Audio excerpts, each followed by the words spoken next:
Captain Jake Morrison stood on the bridge of the UES Liberty, watching the red planet Mars spin slowly below them. 3 months had passed since the last battle with the Zethran Collective, and the silence in space felt wrong. The war had been brutal and fast. Earth cities were broken ruins now, and billions of people were dead. The human fleet that once numbered in the thousands was scattered across distant colonies with less than 200 ships, still fighting. Jake looked at the damage report scrolling across his screen. The Liberty had taken heavy hits during the defense of the Europa mining stations. Half his crew was gone, and the ship's main weapons were barely working. Around Mars, the orbital defense stations looked like broken toys floating in the darkness. Some were completely destroyed, while others drifted powerless with their crews long dead. The communication officer suddenly straightened in her chair. Lieutenant Amy Morrison, Jake's younger sister, turned to face him with wide eyes. "Captain, we're getting a transmission on all frequencies. It's coming from the Zethran fleet." Jake felt his stomach tighten. The Zethrans never talked during battle. They just attacked and destroyed everything in their path. Their ships were massive black triangles that could slice through human vessels like knives through paper. Their weapons turned entire planets into glass, and their soldiers were 8 feet tall with armor that could stop any human bullet. "Put it on the main screen," Jake ordered. The view screen flickered and showed the face of War Prime Kelthos, the leader of the Zethran war fleet. His skin was gray like stone, and his eyes were completely black. When he spoke, his voice sounded like grinding metal. "Humans of the dying Earth, we offer you peace." Jake exchanged glances with his bridge crew. Peace was the last thing anyone expected from the Zethrans. They had been killing humans for 2 years without mercy. They had glassed entire colonies and turned captured humans into slaves for their empire. Kelthos continued speaking. "Your species has fought bravely, but you cannot win this war. We offer a treaty of peace with generous terms. Complete withdrawal from human space. War reparations paid to your people. Establishment of neutral trade zones between our peoples. We require only 12 of your leaders to sign this treaty at a location of our choosing." The transmission ended, and the bridge fell silent. Jake stared at the blank screen, trying to make sense of what he had just heard. The Zethrans were offering everything humanity could want: freedom, money, and trade agreements. It seemed too good to be true. Admiral Lisa Hayes called an emergency meeting of all surviving ship captains within 6 hours. Jake took a shuttle to the flagship UES Defiance, which was hiding behind one of Mars's moons. The ship was barely holding together after the battle at the Jupiter shipyards. Burn marks covered its hull, and several sections were sealed off from damage. The meeting room was crowded with the faces of humanity's last military leaders. Jake recognized most of them, but many old friends were missing. Captain Nina Torres was there with her stealth ship crew. Commander Steve Mitchell had arrived from the outer colonies. Dr. Alan Rogers, Earth's top scientist who studied alien life, sat quietly in the corner taking notes. Admiral Hayes looked tired and older than her 50 years. Her uniform was wrinkled, and there were dark circles under her eyes. She had been fighting this war longer than anyone, and it showed on her face. "You all heard the Zethran transmission. I want to know what everyone thinks about this peace offer." "Captain," Torres spoke first, "it's obviously a trap. The Zethrans don't make peace. They conquer and enslave. This is just another way to get our leaders in one place so they can kill us all at once." Commander Mitchell nodded. "I agree. But we're running out of options. Our supplies are almost gone. The civilian populations in the outer colonies are starving. We lost 70% of our fleet in the last 3 months. Maybe we should consider it." Dr. Rogers cleared his throat. Everyone turned to look at the thin man with gray hair and thick glasses. "I've been studying the Zethran communication patterns for months. Something about this message bothers me. The language they used is too perfect. Too designed to appeal to human emotions and needs." Jake leaned forward. "What do you mean?" The Zethrans normally speak in very direct military terms. But this peace offer mentioned things like reparations and trade agreements. These are concepts that matter to humans but not to their culture. It's like they studied what we would want to hear and built their offer around it. Admiral Hayes frowned. Are you saying they've been planning this? I think they've been studying us for a long time. Maybe since the war began. They've captured thousands of our people. They could have learned about human psychology and how we make decisions. This peace offer feels like it was designed by someone who understands human nature very well. The room fell quiet as everyone considered this. Jake thought about the specific terms the Zethrans had offered. Complete withdrawal seemed generous. War reparations would help rebuild human civilization. Trade agreements could bring prosperity. But it all depended on trusting beings who had shown no mercy for 2 years. There's something else, Dr. Rogers continued. They insisted on specific conditions for the signing. Only 12 representatives. No weapons allowed.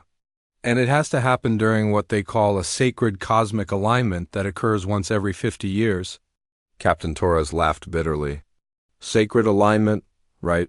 More likely it's when their weapon systems work best or when they can spring their trap most effectively. Admiral Hayes stood up and walked to the window looking out at the damaged Mars stations. We're between a rock and a hard place. If we refuse this offer, we'll probably lose the war anyway. Our people are dying and we can't protect them much longer, but if we accept and it's a trap, humanity's leadership gets wiped out in one stroke. What about the timing? Jake asked. This cosmic alignment they mentioned, when does it happen? Dr. Rogers checked his tablet. In 3 weeks. The alignment involves 3 star systems and creates some kind of gravitational field effect. I don't know why it would be important to them, but the timing seems very specific. Commander Mitchell stood up. I say we take the risk. We're going to lose everything anyway if this war continues. At least this way we have a chance for our people to survive even if we don't. Jake watched his sister Amy taking notes in the corner. She was only 25 and had joined the fleet to fight for humanity's future. If they accepted this peace offer, there was a good chance none of them would come back. But if they refused, there might not be a future for anyone. Admiral Hayes turned back to face the group. I'm going to accept their offer. We'll send 12 representatives to this treaty signing and hope for the best. But I want everyone to prepare for the worst. If this is a trap, we need to make sure humanity survives even if we don't. The meeting ended with plans being made for the most important diplomatic mission in human history. Jake volunteered to be one of the 12 representatives, knowing he might never see his home again. Admiral Lisa Hayes waited until the main meeting ended before calling her most trusted officers to a secret room deep inside the UES Defiance. The room had no windows and thick metal walls that blocked all electronic signals. Only 5 people knew about this meeting, and Hayes trusted each of them with her life. Colonel Ryan Webb sat across from her with a thick folder of intelligence reports. His job was running human spy networks and gathering information about enemy movements. Captain Nina Torres had brought her stealth ship crew who specialized in getting close to enemy positions without being detected. Dr. Alan Rogers looked nervous, but determined as he clutched his research tablet. Hayes locked the door and activated the room's security system. What I'm about to tell you cannot leave this room. We've been monitoring Zethran communications for months, and what we've learned changes everything. Colonel Webb opened his folder and spread out photos of space. These images were taken by our deep space reconnaissance drones over the last 6 weeks. The Zethrans have been moving massive fleets behind asteroid fields near the proposed treaty location. We count at least 300 ships, including their largest battle cruisers. Captain Torres studied the photos. That's 3 times more ships than they need for a simple treaty signing. They're planning something big. It gets worse, Webb continued. Our intelligence sources have detected unusual energy readings from the center of their fleet. Something they're calling the Mind Forge. Dr. Rogers looked up sharply. Mind Forge, I've seen references to that in captured Zethran communications, but I didn't know what it meant. Hayes nodded grimly. We've pieced together enough information to understand what it does. The Mind Forge is a weapon that can control people's minds. It sends out neural waves that override human brain patterns and turns people into slaves who obey Zethran commands. The room fell silent as everyone absorbed this information. Jake Morrison, who had been invited to this secret meeting, felt sick to his stomach. So when we go to sign this peace treaty, they're going to turn us into their puppets. That's the plan, Webb confirmed. The cosmic alignment they mentioned isn't sacred to their culture. It's when the Mind Forge reaches maximum power. The gravitational effects from the aligned stars boost the weapon's range and effectiveness. Captain Torres clenched her fists. So we're walking into certain doom. But we can't refuse because our people will die anyway if the war continues. Hayes stood up and walked to a wall display showing the current positions of human and Zethran fleets. That's where you're wrong. We're not walking into doom. We're walking into the most important military operation in human history. She pressed a button and the display changed to show a detailed battle plan. Operation Mirror. Instead of trying to avoid their trap, we're going to spring one of our own. Dr. Rogers leaned forward to study the plan. How is that possible? They have overwhelming firepower in this mind control weapon. Because they don't know everything about human technology, Hayes replied. Dr. Rogers, tell them about your neural shielding project. Rogers pulled up files on his tablet. I've been working with equipment captured from damaged Zethran ships. Their neural control technology works by disrupting specific brainwave patterns. I've developed personal shielding devices that can block these signals. The shielding isn't perfect, Hayes added. It will only work for a few hours and the devices are bulky. But it's enough to protect our treaty delegation while they complete their mission. Jake studied the battle plan more carefully. What mission? If we're just signing a fake treaty, what's the point? Captain Torres smiled for the first time in weeks.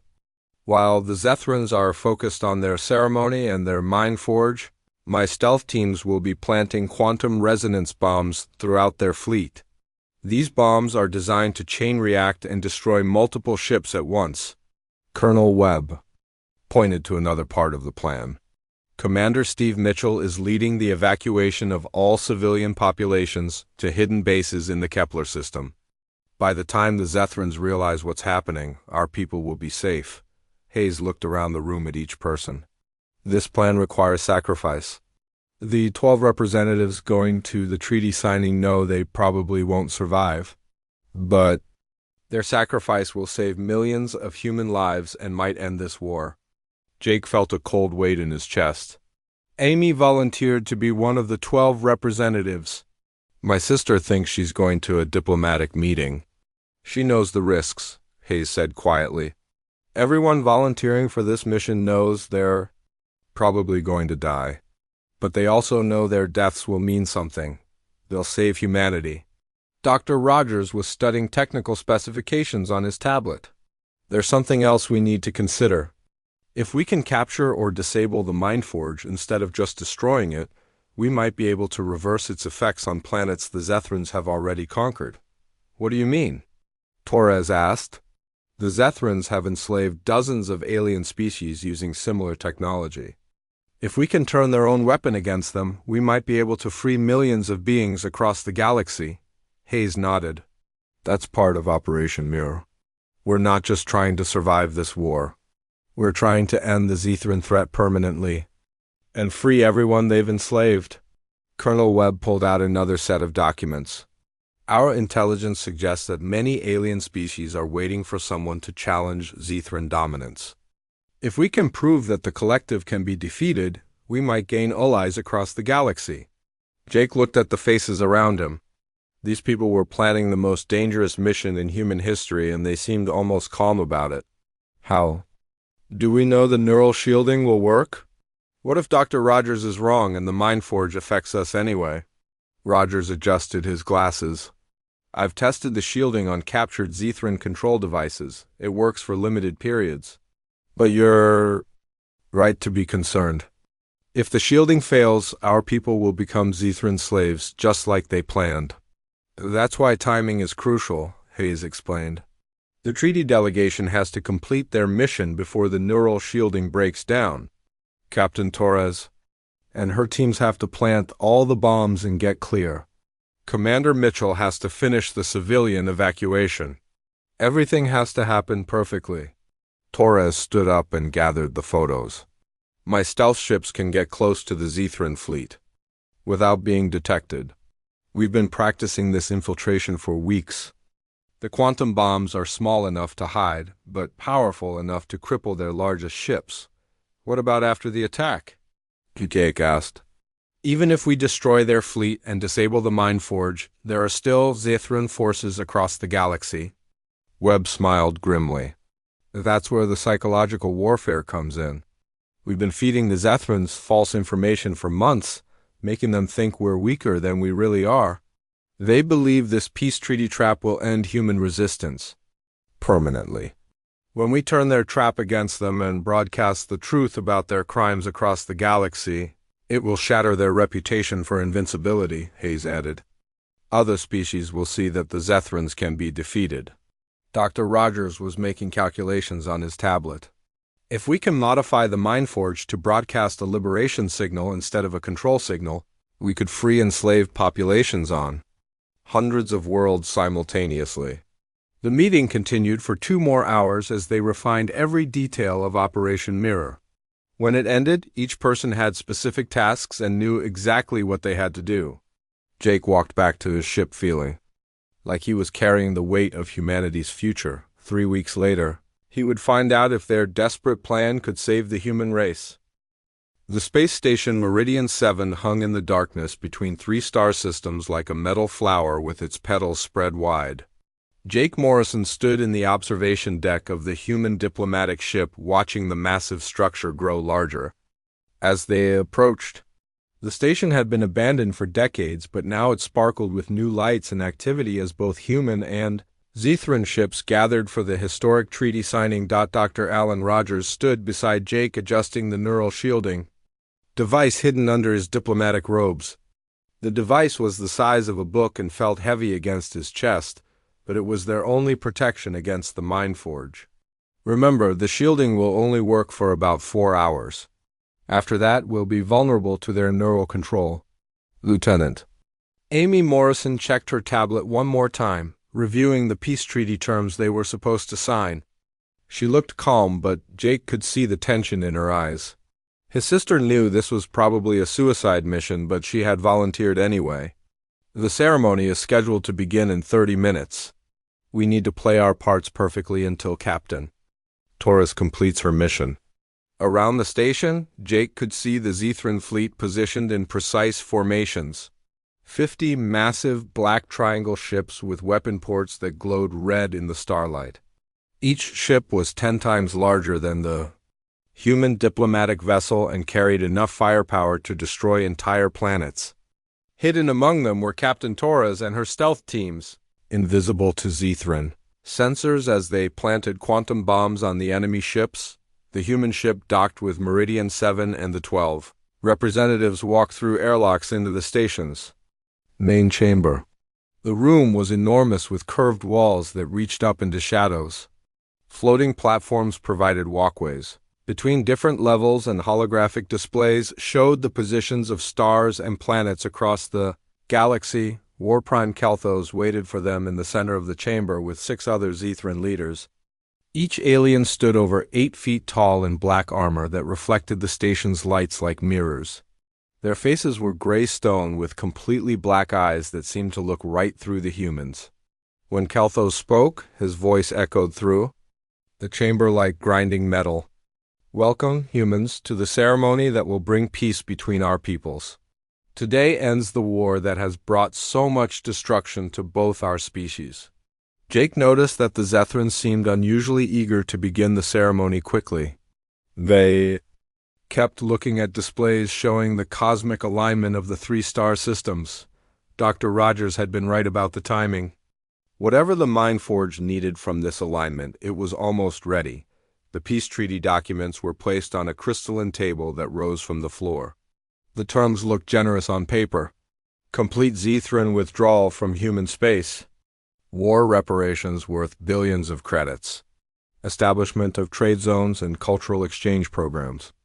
Everything humanity needed to rebuild their civilization, but Jake could see nervous energy in the way the Zethrans moved. They were trying to hide their excitement about something much more important than peace. Dr. Rogers was taking readings with a hidden scanner, and his face grew pale as he studied the results. "The neural interference is increasing," Rogers whispered to Jake. "They're powering up the mind forge. The cosmic alignment must be reaching its peak." As if responding to his words, the walls of the chamber began to retract. What the humans had thought were solid barriers slid away to reveal that the entire station was actually built around a massive weapon. The mind forge stood in the center like a twisted metal tree with branches that crackled with purple energy. Cables thick as ship hulls connected it to power generators that hummed with barely contained force. War Prime, Kelthos dropped all pretense of diplomacy. His voice became triumphant as he announced the truth. "Humans, you have walked willingly into your own enslavement. The Mind Forge will turn your leaders into puppets who will command your species to serve the Zethran Collective. Your people will build our ships, mine our resources, and die for our glory." The other Zethran leaders laughed, a sound like grinding gears and breaking glass. Around the chamber, Zethran technicians worked at control panels preparing to activate their ultimate weapon. Displays showed the 3 star systems moving into perfect alignment, creating gravitational fields that would boost the Mind Forge's power across the entire galaxy. "Your species showed promise as warriors," Kelthos continued, "but you lack the vision to rule. You fight for freedom and peace, weak concepts that make you inferior to those who understand that power is the only truth in the universe." The Mind Forge began to glow brighter as energy flowed through its metal branches. Jake felt a pressure building in his head even through the neural shielding. Dr. Rogers' device was working, but the weapon's power was enormous. Around the chamber, the human representatives began to stagger as waves of neural energy washed over them. Jake forced himself to act like the Mind Forge was working. He let his eyes go blank and his posture become rigid like a soldier standing at attention. Around him, the other humans did the same, pretending to be under Zethran control while their neural shielding protected their minds. The Zethran technicians cheered as their instruments showed successful neural conditioning of the human delegation. They believed their trap had worked perfectly. Jake watched them celebrating while fighting the urge to smile. The aliens had no idea that Captain Torres and her teams were placing the final quantum bombs on their fleet. Dr. Rogers was still taking readings with his hidden scanner. The pressure in Jake's head was getting worse as the Mind Forge reached full power. Their neural shielding wouldn't last much longer, but they had to maintain the deception until Torres completed her mission. War Prime Kelthos approached the human delegation with satisfaction in his black eyes. "Excellent. The conditioning is complete. You will now return to your fleets and order the surrender of all human forces. Your species will serve the collective for the next 1,000 years." Amy Morrison stood perfectly still like a statue while Kelthos examined her blank expression. Jake wanted to grab his sister and run, but he forced himself to remain motionless. The neural shielding was starting to fail, and he could feel the Mind Forge trying to burrow into his thoughts. Through the station's windows, Jake could see more Zethran ships arriving to witness their moment of triumph. The entire collective fleet was gathering in one location, exactly as Admiral Hayes had hoped. Every major Zethran warship and commander was here to watch humanity's final defeat. The cosmic alignment reached its peak, and the Mind Forge pulsed with enough power to control minds across multiple star systems. Zethran communications officers began broadcasting news of their victory to the entire galaxy. Other alien species would hear that humanity had surrendered and accepted slavery, making them fear that they could be next. But hidden among the celebrating Zethran fleet, Captain Torres and her stealth teams finished planting the last quantum bombs. The collective had gathered their entire armada in one place, making themselves the perfect target for humanity's counterattack. All they needed now was the signal to begin Operation Mirror, Jake felt his neural shielding starting to crack under. The Mind Forge's assault. Much longer, and he would actually become a Zethran slave. But Torres needed just a few more minutes to get her teams clear of the enemy ships. The fate of humanity and millions of enslaved aliens across the galaxy depended on perfect timing.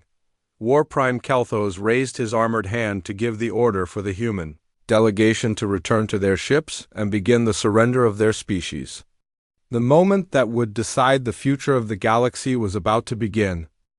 The moment War Prime Kelthos raised his hand to order the human surrender, Dr. Alan Rogers activated the virus he had hidden in Meridian 7's computer systems 3 weeks earlier. The station's lights flickered and warning alarms began blaring throughout the chamber.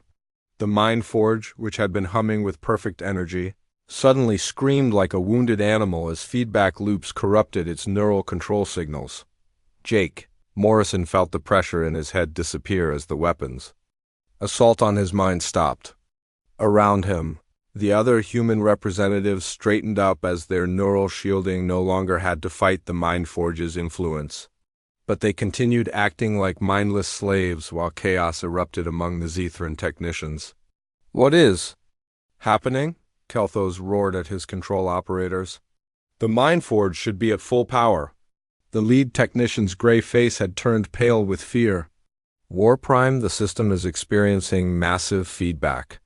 The neural control signals are reversing and affecting our own command networks. Our ship crews are reporting confusion and memory loss." Jake watched the Zethran leaders stumble as their own weapon turned against them. The Mind Forge had been designed to control other species but had never been properly shielded against its own effects. Dr. Rogers' virus was causing the weapon to broadcast scrambled signals that disrupted Zethran neural patterns instead of controlling human minds. Through the station's windows, bright flashes began appearing among the Zethran fleet. Captain Torres and her stealth teams had finished planting their quantum bombs and were now detonating them in carefully timed sequences. The explosions created chain reactions that spread from ship to ship, crippling the massive warships that had seemed invincible just minutes before. Admiral Lisa Hayes emerged from hyperspace with the entire human fleet just as the quantum bombs reached maximum effect. 200 human ships appeared around the disabled Zethran armada like wolves surrounding wounded prey. The aliens who had planned to watch humanity's surrender found themselves trapped in the same location they had chosen for their enemies. Enslavement. Jake dropped his pretense of being mind-controlled and pulled out a weapon he had hidden in his diplomatic robes. Around him, the other human representatives did the same, revealing that they had been armed all along despite Zethran demands for an unarmed delegation. The aliens had been so confident in their trap that they had never searched their prisoners properly. "Impossible," Kelthos gasped as he watched his fleet burning in space. "You were under our control." The Mind Forge worked perfectly. Dr. Rogers stepped forward with his neural shielding device visible on his chest. "Your weapon worked exactly as designed. But you never considered that we might develop countermeasures. We've been studying your technology for months using equipment from your damaged ships." Amy Morrison was working at one of the control panels, using access codes that Colonel Webb's intelligence teams had stolen weeks earlier. "The virus is spreading through their entire communication network. Every Zethran ship in the galaxy is receiving corrupted command signals." Jake could see the horror in Kelthos's black eyes as the War Prime realized how completely they had been outmaneuvered. "You knew this was a trap from the beginning. You planned this entire deception." "We knew you were planning something," Jake replied. "Your peace offer was too convenient and too generous.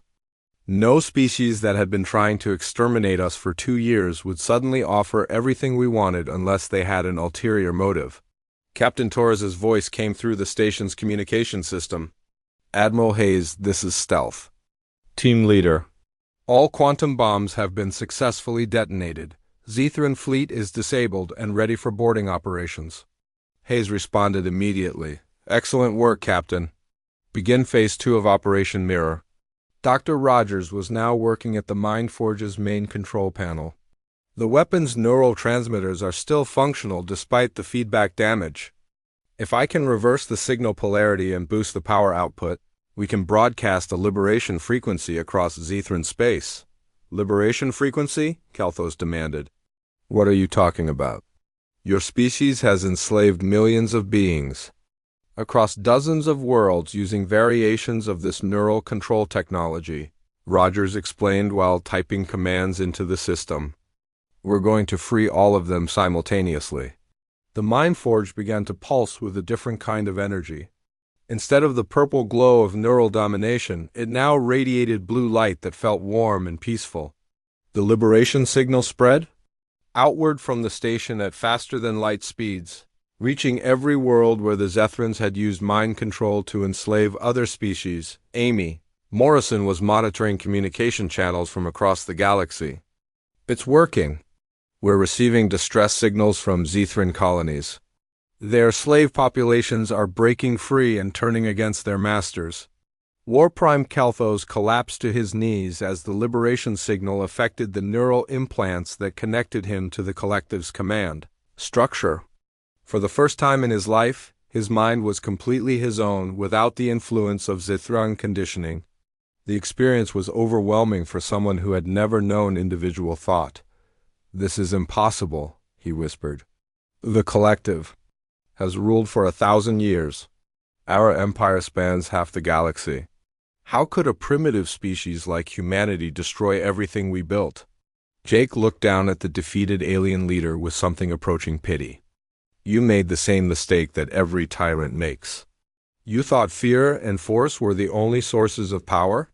You never understood that people fighting for freedom are stronger than those fighting for conquest. Admiral Hayes and her boarding teams were securing the disabled Zethran ships while human forces throughout the galaxy received news of the victory. The liberation signal was spreading to distant star systems where other alien species had been waiting for someone to challenge Zethran dominance. Dr. Rogers finished reprogramming the mind forge and stepped away from the control panel. The liberation frequency is now self-sustaining. It will continue broadcasting until every neural control device in Zethran space has been deactivated. Millions of enslaved beings will be free within hours. Captain Torres arrived on the station with her stealth teams, their mission accomplished perfectly. The Zethran fleet is completely disabled.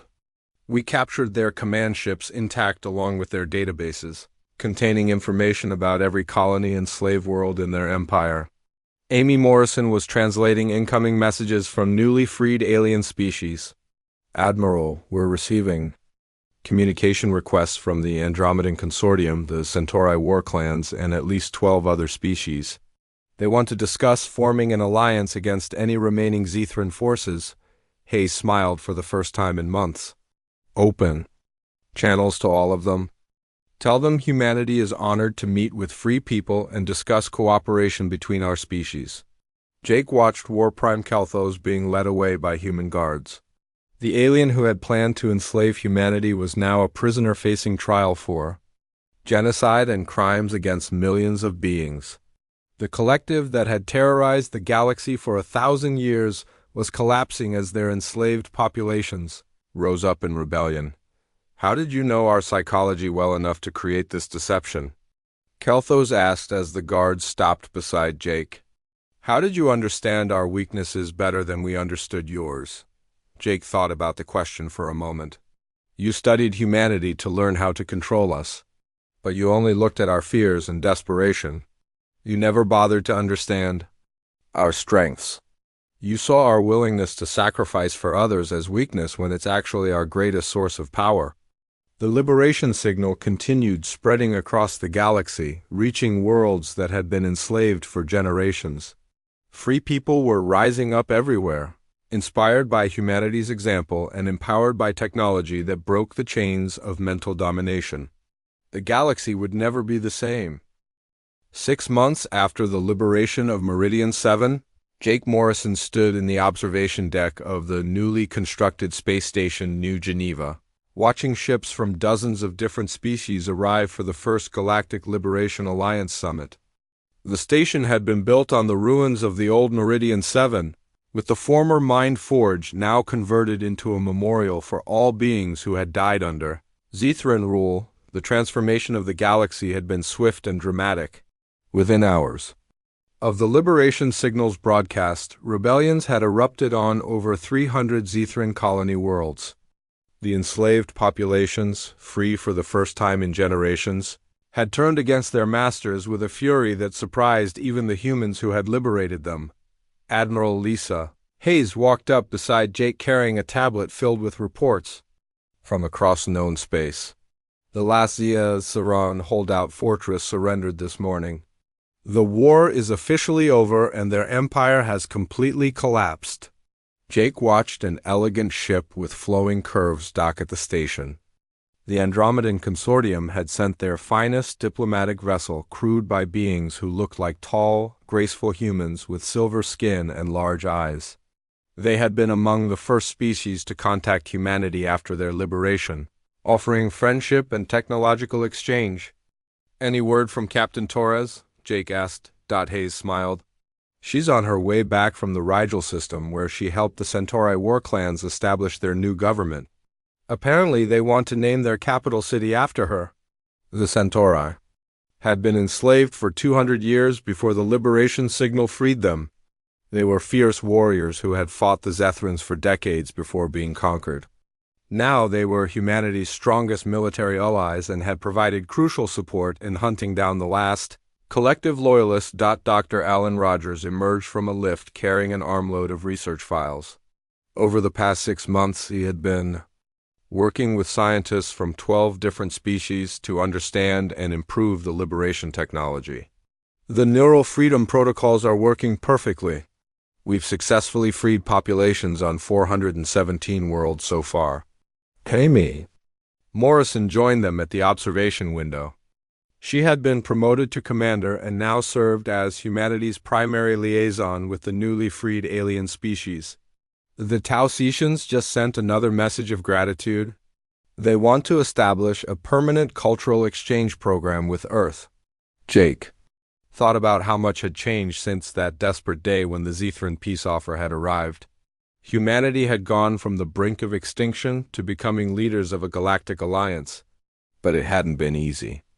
The work of rebuilding so many devastated worlds and helping traumatized populations recover from generations of slavery was enormous. "What's the latest from the war crimes trials?" Jake asked as Hayes consulted her tablet. War Prime Kelthos was sentenced to life imprisonment yesterday. He'll spend the rest of his existence helping to repair the damage his empire caused. The other collective leaders are facing similar sentences. The trials had been conducted jointly by representatives from all the liberated species. Instead of executing the Zethran leaders, the Alliance had decided that forcing them to spend their lives making amends was more just than simple revenge. Some humans had disagreed with this mercy, but most understood that building a better future required being better than their former enemies. Commander Steve Mitchell's voice came over the station's communication system. "All delegates are requested to report to the main assembly hall. The summit is about to begin." The assembly hall was enormous, designed to accommodate representatives from species with vastly different physical requirements. Some delegates breathed different atmospheres, others needed lower gravity, and a few communicated through electromagnetic fields rather than sound. But somehow they all managed to work together. Jake took his seat in the human delegation section next to his sister Amy. Around them, the hall filled with the most diverse gathering of intelligent life in galactic history. The Andromedans with their silver skin, the insectoid Tausetians with their compound eyes, the energy-based vegan collective who appeared as glowing clouds, and dozens of other species who had been freed from Zethran rule. Admiral Hayes stood at the central podium to address the assembly. 6 months ago, most of us were enemies or strangers. Today we gather as allies and friends united by our shared commitment to freedom and justice. The Galactic Liberation Alliance represents a new chapter in the history of our galaxy. The Andromedan delegate, Ambassador Silvara, spoke next in a voice like flowing water. The humans have shown us that even the smallest species can change the fate of the galaxy when they fight for what is right. We are honored to stand with them. War Chief Maxon of the Centauri slammed his armored fist on his delegation's table. The humans taught us that victory comes not from strength alone, but from the willingness to sacrifice for others. They are warriors worthy of respect. Jake listened as representative after representative spoke about humanity's role in their liberation. It was strange to hear his species described as heroes when they had simply done what felt necessary at the time. But he was beginning to understand that sometimes the most important actions seem ordinary to those who perform them. Dr. Rogers presented his latest research to the assembly. The liberation technology can be improved further. We believe we can. Develop methods to heal the psychological damage caused by generations of mental conditioning. No being should have to carry the scars of slavery forever. The summit continued for 3 days as the Alliance established protocols for mutual defense, trade agreements, and cultural exchange programs. They created joint military commands to protect against any future threats and research councils to share scientific knowledge freely among all member species. On the final day, a special ceremony was held in the memorial chamber where the Mind Forge had once stood. Representatives from every liberated world placed flowers, crystals, or other tokens of remembrance for those who had died under Zethran rule. The chamber was filled with artifacts representing hundreds of different cultures and civilizations. Amy Morrison read the memorial inscription that had been carved into the chamber's walls in dozens of languages. Here stood a weapon of slavery. Here began the liberation of the galaxy. Let all beings remember that freedom is not a gift to be given, but a right to be defended. Jake watched children from different species playing together in the stations. Garden areas. Human kids ran alongside young Andromedans and Centauri, their laughter echoing through corridors that had once been filled with the machinery of oppression. This was what they had really fought for, not just survival, but the chance for different peoples to live and grow together. Dr. Torres arrived just as the ceremony ended, her ship bearing gifts from the grateful populations of a dozen worlds. She found Jake in the memorial chamber looking at the wall where the names of human casualties from the war were inscribed. "Any regrets?" she asked quietly. Jake thought about the question. So many people had died in the war, and the victory had come at an enormous cost. But looking around at the freed populations and the alliance they had built, he felt something he hadn't experienced in years. Hope for the future. No regrets, he said. We did what we had to do, and look what we helped create. The Galactic Liberation Alliance was just beginning, but it represented something new in the galaxy's history. Not an empire built on conquest, but a community built on mutual respect and shared values. The peace treaty had indeed been a trap, but humanity's response had transformed it into the foundation for a better future. As Jake walked through the station's corridors, he passed meeting rooms where former enemies worked together on reconstruction projects and research labs, where scientists from dozens of species collaborated on new technologies. The galaxy was healing, and humanity had played a crucial role. In making that healing possible, the greatest victory wasn't defeating the Zethrans. It was proving that different species could work together as equals, each contributing their unique strengths to build something greater than any of them could achieve alone. That lesson would echo across the stars for generations to come.